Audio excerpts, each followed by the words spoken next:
All right, so like I said, my Sagat comic review. The next book I was going to review was the Street Fighter Origins of Akuma. So, yep, this is another comic sent from the Indie Hall that my good friend Chris sent. Chris, thank you once again, bro. And yeah, so like I said before, this was the next book on the list because I was like, well, I've already reading Sagat. I might as well do Akuma right after. So the Street Fighter Origins graphic novels by Udon. The thing is like they're kind of loose continuity. They're very loose canon-wise. Sometimes they'll be considered canon, other times they won't. So it's really hard to say like what's canonical with Udon and what's not with and how their connection with Street Fighter is. The comic basically, rather than with Sagat, where Sagat was based in the Sagat one, we didn't really get a lot of his backstory. We basically got that he was trained by the Tiger Monks and he was he was part of the turmoil in Thailand and how he met Bison, and that was really it. We didn't really get much of his like childhood and like what brought him to that point. Here it's different with Akuma. We follow Akuma and subsequently, I guess you could call this also Goken's origin too. His brother, Goken being his brother.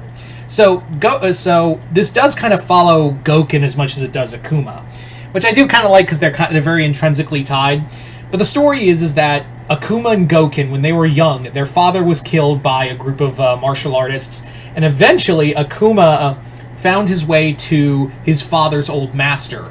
And from there, he learns the ancient fighting style that he had. But the thing is like he can't like his master warns him about giving into the Hado, basically the Satsui no Hado. The story is really damn good. You really do get the characterization of Akuma is very spot on. Where no matter, even at a young age, like he is he hungers for combat, like he hungers for for battle, and like it's basically him trying to fill a void in himself.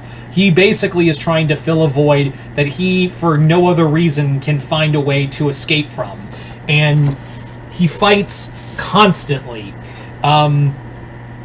We see it him at a young age. As a boy, he fights a sun bear, like a full ass bear, as at a young age.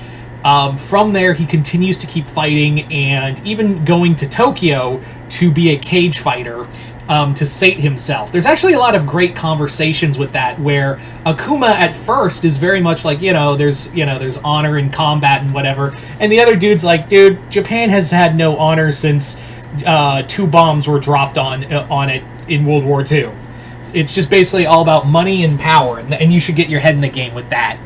But yeah, Akuma doesn't really care about socio-political stuff or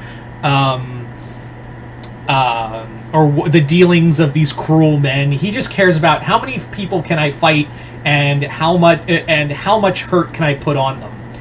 Subsequently, we also follow Goken's story, which Goken comes away with it like the death of their father, because their mother survives, but she dies slowly.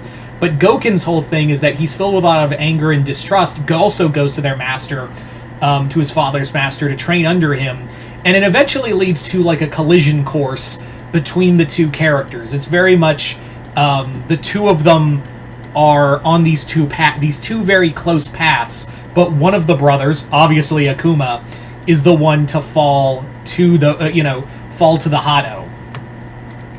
The comic really does a great job of painting Akuma as a almost sympathetic character, which in some aspects you could make the argument of, because Akuma was never really like a world-destroying villain. Yeah, he does have enough power to destroy a meteor with his abilities. Yeah, he did do that.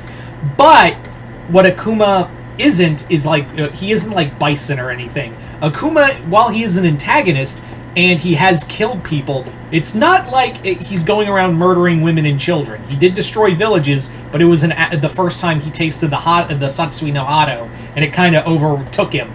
And he does have, like, in some other sources, it does show that he has like concern and like, I went a little too far. So it's a great story for seeing this man who would become the most dangerous being in the Street Fighter universe, and seeing him go from a young boy with this kind of like shadow inside of him just grow into like a whole ass full-on darkness within him. The artwork is phenomenal.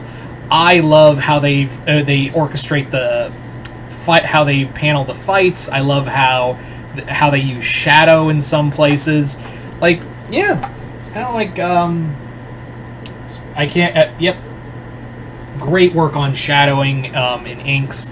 It's there's also some very brutal scenes.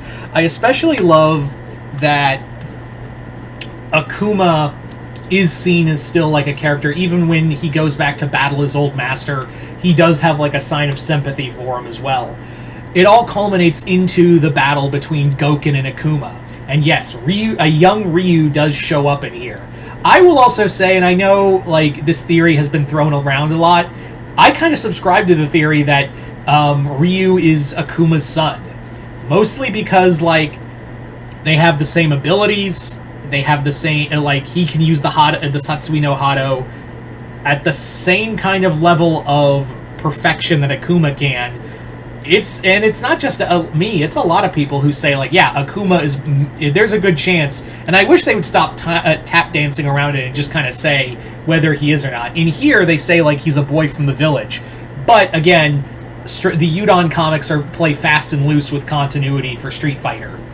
But all in all, yeah, this was really good. I really love this. As much as I like Sagat's my boy, and I did enjoy the Street Fighter Origin Sagat comic, I kind of like this one a little more. It gives a lot of depth to a character that a lot of people don't see a lot of depth to, other than, you know, this is the guy who has a fast draining health bar, but has all these cool badass moves.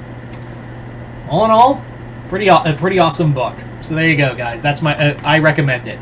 So, yep, once again, I'd like to thank my good friend Chris for sending me this comic, and yeah, other than that, I hope you all enjoyed this. I am Mr. Multiverse. I'll see you next time in the Multiverse.